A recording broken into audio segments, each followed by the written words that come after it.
I want to tell a story about my bride, Carla, the pretty one up there, not me, the pretty one.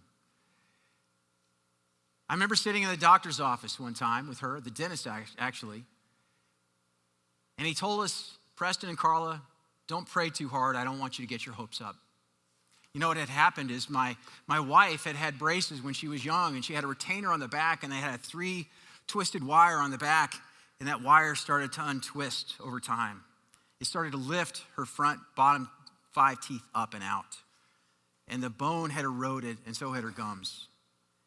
And the doctor said, you're probably going to lose those 5 teeth. All kinds of surgery, implants.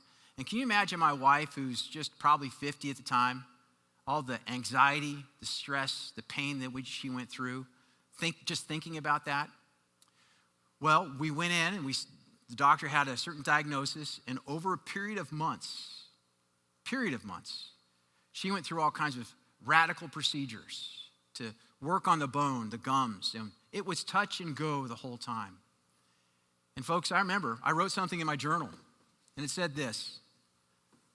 It said, God, please do a miracle.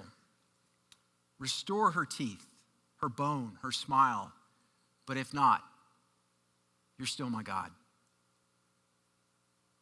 Even through all those radical and painful treatments, the grafts, the braces, and the multiple visits that she went to, guess what, folks? The good news is she kept her teeth. Amazing. We were hopeful. We prayed. And it's funny, we sat in the doctor's office, and after all of that, I didn't say anything to him like, hey, look what we prayed and see what happened.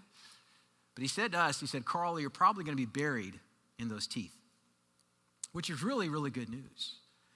But what we learned in the midst of that is we were hoping in God, not in necessarily the outcome. Does that make sense?